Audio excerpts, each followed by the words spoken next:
Hey guys, Tor from TC here. I'm at Guitcon. I'm with a bunch of YouTubers and with a bunch of really good guitar players. And one of the really cool ones is Leo from Frog Leap Studios.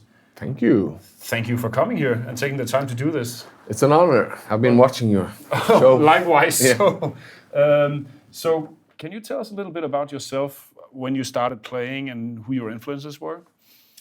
Yeah, I'm a 70s kid, or I was born in the 70s, but I started getting into music in the 90s. So it was like my first band was Rage Against the Machine. Yeah. That's when I started to get into heavy stuff, and then Pantera. Yes. So I tend to, and Sepultura.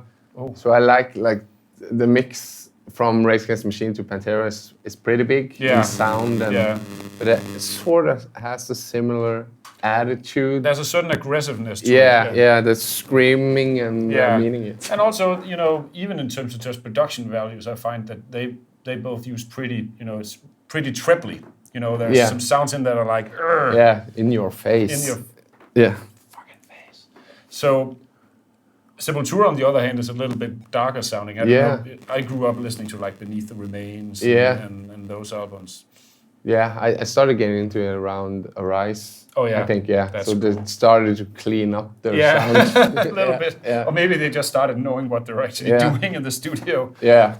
So, from listening to these bands and then actually deciding to pick up a guitar, was that at the same time you went like, you heard Tom Morello or somebody like that and went, oh man, I gotta do this. Yeah, definitely. I had a friend who got a guitar. I was just down in his room one day, and he was like, "Hey, I got a guitar," and I remember the moment he pulled it out under his bed, and it was like it's shiny. I think it was Ibanez. Yeah.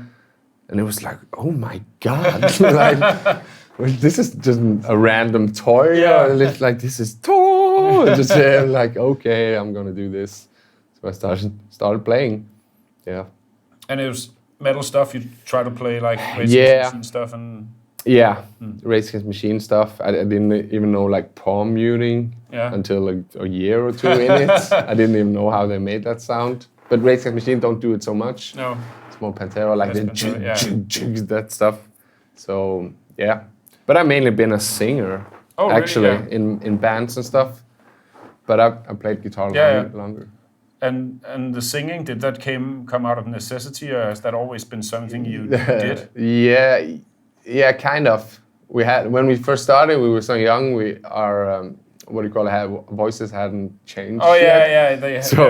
So what the guy was singing, his voice was changed, so he could he had the bass. Yeah. And then after a little while, it was like I'm more frontman type person. Yeah.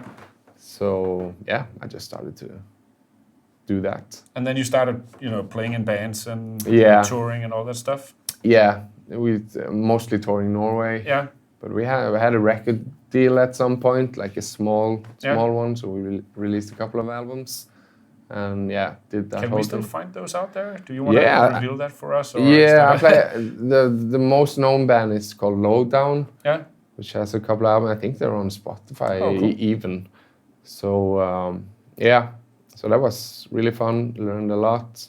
Did some crazy projects with a friend, where we played from everything from lamps to trash cans.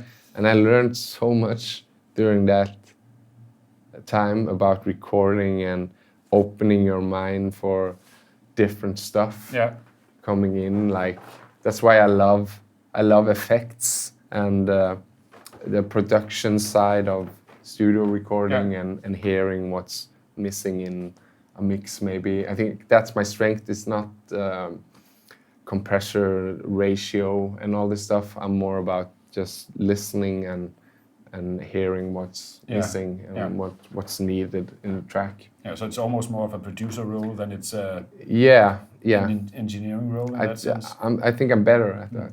Yeah. So if we jump forward to Frog Leap Studios on the YouTube channel, how did you, when did you start that? When me and my wife moved into a house, then there was room to build a little studio outside. So I did that and had bands in the studio. And I started using the YouTube channel as for studio updates and doing acoustic covers. Yeah. Because I want to promote myself in the area, because I was playing like parties or weddings or whatever. So that's how I got into the whole cover thing. Yeah. And after a couple of years, I did a metal cover of Poker Face by Lady Gaga, just for fun. Yeah.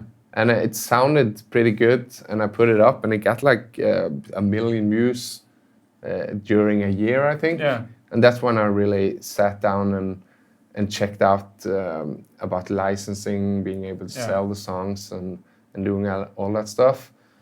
So then I sat down and I went into the same mindset as I did when I started the studio. So like, I'm not going to try to start a studio. I'm going to do it. It's really like, there's no room for failure. And the same thing went into the YouTube thing. I'm going to record a new song and video every Friday. So now I've done it for almost 3 years. So I have like 180 songs, 15 albums out. Crazy. And a couple million subscribers. And did you ever expect it to be this big? No, not at all. It just went. It went far beyond silliness when I did the Adele Hello cover. Yeah. The whole statistic just went ape shit, and I thought it was going to go up and down, but it's just been up since a couple of years ago. So you remember when you did that Adele cover, were you like, checking and things just started like... Yeah, during a week it had 1 million views, I think. And I remember doing it because I had a guest solo on it from a guy called Pete Cottrell. And I remember sitting with the mix like, is this good enough to send to him for him to play on? Yeah. And it was. There's a few people who liked it out there. Yeah, there was some good comments. So, do you have any plans for that for your channel? I don't. That you can reveal. Yeah, no. Right now, my life is just. I was content running the studio and doing like small live jobs, but now it's just incredible fun, and I'm my own boss and I do everything myself. So I don't have like plans to do anything else at the moment, because in my covers I go original within the song, so I get my own stuff out there, and there's a lot of original stuff and video stuff that makes it really interesting. So even now, after 180 songs, I'm still got the fire to do it. And you still, every Monday when you start a new one, you're still like, not then, but just the satisfaction when you've done a song, and I'm so into the details of recording and making music video, and just in 4 or 5 days I've gone from nothing to recording a song that sounds pretty good and a full-on video. Yeah. And just the satisfaction of doing that. Yeah, and it's out there. And Yeah. But first, for me, just watching it back after it's done, a couple of hours after you rested your head, and just watching, and all the little details are in place. And then also you put it out and you get like feedback. Of course, that's great. But as I've said many times, I'm not in it. I'm not trying to making viral videos at all, or being like a YouTube star or anything. My goal is not that stuff. No. It's I love music. And for a few years ago, just making a living out of music was something I almost couldn't dream about doing. And now it's just far beyond anything. So I'm just really happy and have a really nice, since so many people are watching my videos, there's like people maybe recognize me just a little bit, just the perfect level of recognition. It's the benefit of wearing the horse head from time to time. You don't always get to see you. Yeah, definitely. So life is very good at the moment. Yeah, so I guess from listening to you now, that you can actually make a living out of doing the YouTube thing. Yeah, it's pretty good when we have like millions and millions of views a month. There's good like AdSense money, as I call it. Did you know about that from the get-go? Or was that something you figured out at some point, hey, I can actually monetize this somehow? Yeah, when I started doing it seriously after the Lady Gaga song and stuff, I knew that you could make AdSense money. But I'm also very lucky because I have, compared to other YouTubers, they don't have a product to sell like iTunes. Yeah. That's maybe the place I get the most is iTunes, Amazon, and people buying my songs. Yeah. So yeah, it's a combination between different stuff, like the albums, and also like a Patreon site. This is like a support site where you can where you sign up and you get all my previous songs and every song that comes. Oh yeah. So that's cool. So it's good for me, but it's also good because it's cheaper for people. Instead of buying my whole back catalog, they can just sign up and pay $1 from that day and get 180 songs. Yeah. So yeah. So speaking of that, a lot of musicians today have to go on the road to make a living. Have you ever considered taking your project on the road? Yeah, I've been thinking a long time about it, and probably will at some point. I get some cool offers, and I'm thinking my sort of crazy cover pop song style would fit very well in a festival setting. Yeah. Maybe daytime or something. Yeah, that would be fun. Yeah. I could see myself watching that. Yeah. Just having a beer and what the hell, but it's kind of heavy, I don't know. And speaking of the pop cover song, I guess you had to, and you actually already mentioned that you had to figure out the licensing thing. Yeah. Because I guess you don't just do a cover of Adele and then you have to do something, right? Yeah.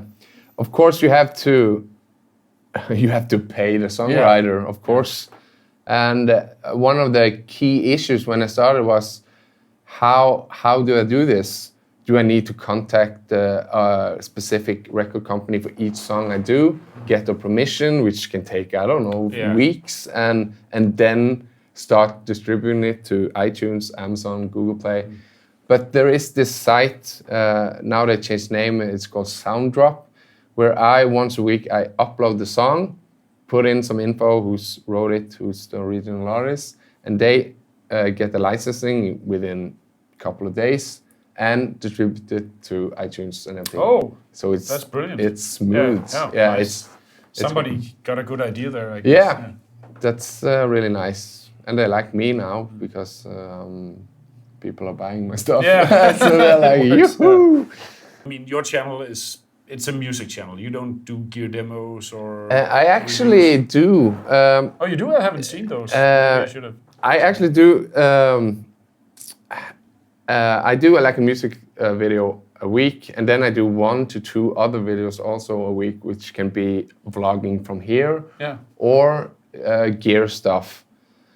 But I try not to do like normal. I get contacted from companies wanting me to do stuff, but I'm in a fortunate position to do whatever I want when it comes to this stuff. So I do stuff for like TC Helicon and Toontrack, and companies I like. Yeah. So and amps, if they send like, hey, we'll send you this guitar, and I'm probably to others' frustration, I don't necessarily take money for it. But that sucks for the other guys. Yeah. So I should, but I'll just say, okay, I'll take it, and I'm free to do whatever. Yeah. But I wouldn't put it in a video if it sucks. No. But if I like it, I'll mention it in the video. So. Well, thanks so much for taking the time on that busy schedule to drop by here and do tone prints and all this stuff. It's been a pleasure. For me, it's vacation. Getting out of the studio, socializing. It's just great. Cool. Thanks so much. Thank you.